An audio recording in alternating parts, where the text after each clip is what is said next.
Nandu Sharma world എന്ന YouTube ചാനലിലേക്ക് ഏവർക്കും സ്വാഗതം. എൻ്റെ പേര് നന്ദു ശർമ്മ. ഞാനിന്ന് നിങ്ങളോട് പറയാൻ പോകുന്നത് മിക്ക ആൾക്കാർക്കും അറിയുന്നൊരു കാര്യമാണ്. കൊടിമരത്തിൽ നമ്മൾ ഉത്സവങ്ങളിലൊക്കെ ഉത്സവങ്ങളിൽ കൊടിമരത്തിൽ കൊടി കയറുന്ന സമയത്ത് കൊടികയറ്റം കണ്ടു കഴിഞ്ഞാൽ കൊടിയിറക്കവും കാണണമെന്ന് പറയുന്നത്. അതിൻ്റെ കാരണം എന്താണെന്നുള്ളതാണ് ഞാൻ ഇന്നിവിടെ പറയുന്നത്. ക്ഷേത്രങ്ങളിലെ കൊടിയേറ്റ് കണ്ടാൽ കൊടിയിറക്കവും കാണണമെന്ന് പറയുന്നതിൻ്റെ കാരണം ദൈവശരീരമായ ക്ഷേത്രത്തിൻ്റെ നട്ടെല്ലിൻ്റെ പ്രതീകമാണ് കൊടിമരം. അത് മനുഷ്യ ശരീരം പോലെ തന്നെയാണത്. അപ്പോൾ കൊടിക്കൂറ എന്ന് പറഞ്ഞാലോ, അവിടെ ഒരു ഡൗട്ട് വരും എല്ലാവർക്കും. കൊടിമരം എന്ന് പറയുമ്പോൾ ക്ഷേത്രത്തിൻ്റെ നട്ടെല്ലാകുമ്പം കൊടിക്കൂറ എന്നൊരു സംശയം തോന്നാതിരിക്കില്ല. നട്ടെല്ലിൻ്റെ മൂലാധാര സ്ഥാനത്ത് സ്ഥിതി ചെയ്യുന്ന കുണ്ടലിനി ശക്തിയുടെ പ്രതീകമാണ് കൊടിക്കൂറ. ചിലർ ചോദിക്കും, കൊടിക്കൂറ അതെന്തു സംഭവം? അതായത് നമ്മൾ കൊടിമരത്തിൽ കയറ്റുന്ന കൊടിയുണ്ടല്ലോ, അതിനെയാണ് കൊടിക്കൂറ എന്ന് പറയും. മനുഷ്യ ശരീരത്തിലെ ഏറ്റവും പ്രധാനപ്പെട്ട ഊർജ കേന്ദ്രമാണ് നട്ടെല്ല്. ആരംഭിക്കുന്നിടത്തുള്ള മൂലാധാര സ്ഥാനം. മൂലാധാരത്തിൽ നിന്നും അഥവാ കൊടിമരത്തിൽ നിന്നും പൂജാവിധികളുടെയും വാദ്യമേളങ്ങളുടെയും അകമ്പടിയോടെ ഉയർത്തുന്ന കൊടിക്കൂറ കുണ്ടലിനി ശക്തിയുടെ പ്രതീകമാണ്. മനുഷ്യ ശരീരത്തിൽ 6 ആധാരങ്ങളുണ്ട്. ഷഡാധാരം എന്ന പേരിൽ അതിന് മറ്റൊരു പേരും പറയുന്നുണ്ട്. ഷഡ്ചക്രങ്ങൾ എന്നും വേണമെങ്കിലും പറയാം നമുക്ക്. ഈ ഷഡ്ചക്രങ്ങൾ 6 തരമുണ്ട്. അത് ഏതൊക്കെയെന്ന് നമുക്ക് കേൾക്കാം. 1. നട്ടെല്ലിൻ്റെ ഏറ്റവും ചുവട്ടിലായി മൂലാധാരം.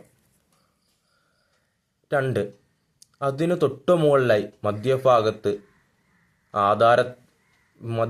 വരുന്ന ആധാരത്തിൻ്റെ പേര് സ്വാധിഷ്ഠാനം എന്നും പറയുന്നു.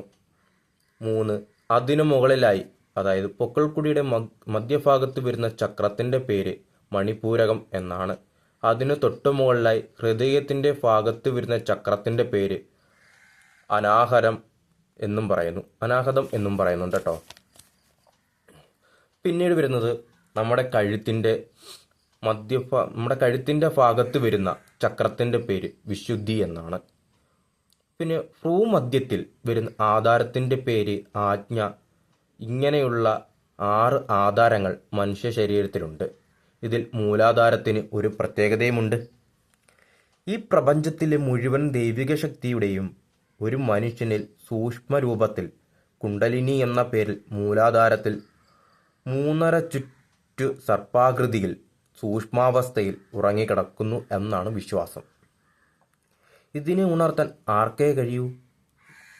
അത് ഉണർത്താൻ ഒരാൾക്കേ കഴിയത്തുള്ളൂ. അതാരാന്നറിയാമോ? വേറെ ആരുമല്ല, നിരന്തരം ഈശ്വരജ്ഞാനം തുളുമ്പുന്ന ജ്ഞാനിയായ ഒരു യോഗിക്ക് മാത്രമേ ഉണർത്താൻ കഴിയൂ.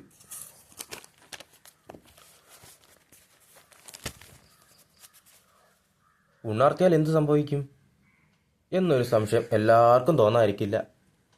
അത് വരുന്നു, പറഞ്ഞുതരാം. സുഷുമ്ന എന്ന നാഡിയിലൂടെ, സ്പൈനൽ കോഡിലൂടെ ഇത് മുകളിലേക്ക് ഉയരും. ഉയർന്നാൽ 4-5 കടമ്പകൾ കടക്കേണ്ടതുണ്ട്.